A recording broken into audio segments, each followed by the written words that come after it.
Hello friends, Namaskar. I am Grijesh Kumar with a new video. You are welcome in this video. Friends, this video is based on remaining part of previous video which has been created for TET English preparation. Here, question number 31 is given as the synonym of queer is. Queer जिसका मतलब होता है विचित्र। विचित्र इसका हिंदी में अर्थ होता है, तो इसके लिए और कौन सा वर्ड हो जाएगा? तो यहाँ पर हो जाएगा स्ट्रेंज। स्ट्रेंज का मतलब भी विचित्र होता है। So correct option is 1। Question number 32 दिया गया है, fill in the blanks with the suitable word. Line एक दी गई है जिसमें आपको सुटेबल वर्ड भरना है ऑप्शन से। This medicine has relieved him dash his pain. यहाँ पर मेरे हिसाब से ऑफ हो जाएगा। So correct option is 3। Question number 33 दिया गया है, which of the following sentence is not in the passive voice. कौन सा सेंटेंस है जो पैसिव वॉइस में नहीं है?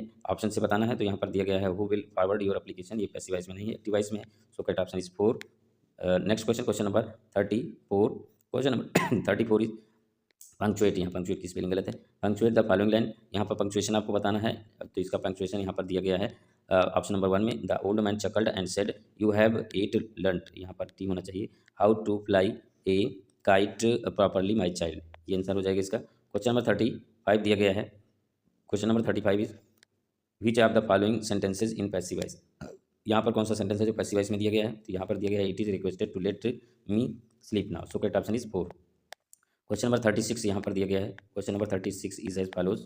यस, क्वेश्चन नंबर 36 दिया गया है द एंटोनिम ऑफ विवासियस।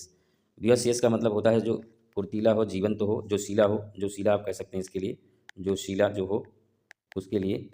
यहाँ पर और कौन सा वर्ड हो जाए, इसका विपरीत क्या हो जाएगा ये आपको बताना है। तो इसका मतलब विपरीत हो जाएगा डल। डल का मतलब होता है सुस्त। क्या हो? जो सुस्त हो उसके लिए डल शब्द यूज़ किया जाता है। So correct option is 1। Question number next question पर जाने से पहले थोड़ा सा यहाँ पर एडिशनल पॉइंट की बात कर लेते हैं।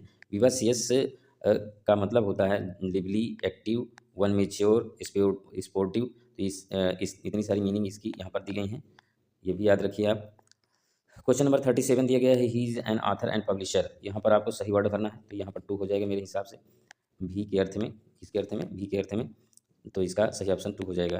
क्वेश्चन नंबर 38 दिया गया है, choose the response which gives the correct spelling of word. सही स्पेलिंग वाला वर्ड बताना है। तो यहाँ कलीग दिया गया है। कलीग का मतलब होता है सहकर्मी। क्या होता है? सहकर्मी, इसका हिंदी होता है।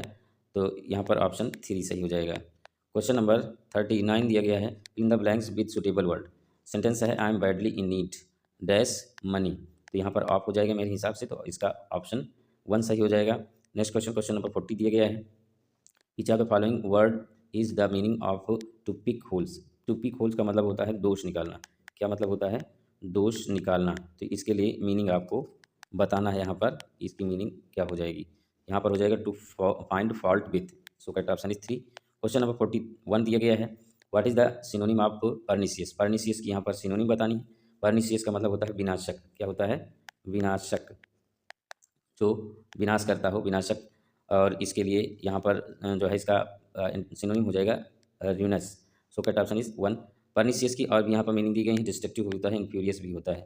क्वेश्चन नंबर 42 दिया गया है, find out the correct sentence. Syntax पर बेस्ड है ये।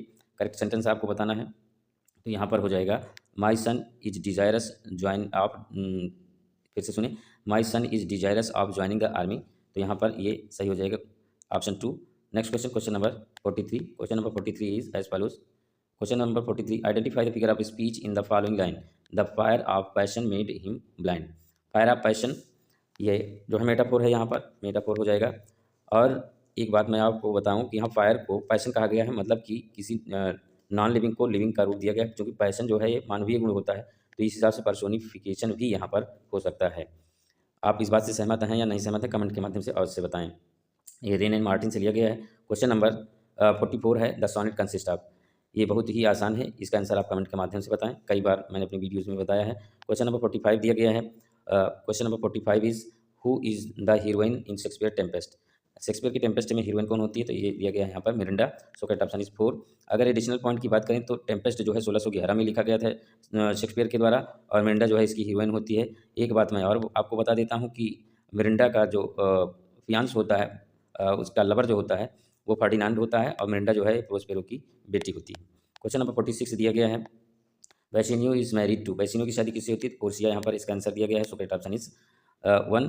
और एडिशनल पॉइंट की अगर बात करें तो ये जो है, ये दोनों पात्र जो होते हैं ये द मर्चेंट ऑफ वेनिस में होते हैं, जो कि विलियम शेक्सपियर की लिखी हुई एक नाटिका है। एक प्ले है, एक ड्रामा है जो 1596 में लिखा गया था। और क्वेश्चन नंबर 47 दिया गया है, pope was master of, pope किसका मास्टर था? तो लिरिकल पोएट्री का मास्टर था। सो करेक्ट ऑप्शन इज 3, यहाँ पर 3 होना चाहिए। और अगर एडिशनल पॉइंट की बात करें तो ये जो है इनका लाइफ स्पैन यहाँ पर दिया गया है 1688 से 1744, और इनके कुछ वर्क भी दिए गए हैं, जैसे पास्टोरल्स इन्होंने 1709 में लिखा था, इलियाड जो है 1720 में लिखा था। क्वेश्चन नंबर 48 दिया गया है, ऑटोबायोग्राफी मीन्स, इसकी मीनिंग आपको बतानी है। तो ऑटोबायोग्राफी का मतलब होता है जिसको हम आत्मकथा कहते हैं, हिंदी में क्या कहते हैं? आत्मकथा इसको हिंदी में कहा जाता है, जो स्वयं के द्वारा लिखी जाती है। जिसके लिए यहाँ पर आंसर हो जाएगा the life history of man written by himself. So correct option is 4। Question number 49 दिया गया है, चूज द ऑड वन। यहाँ पर आपको बताना है कि इनमें से कौन सा विषम है।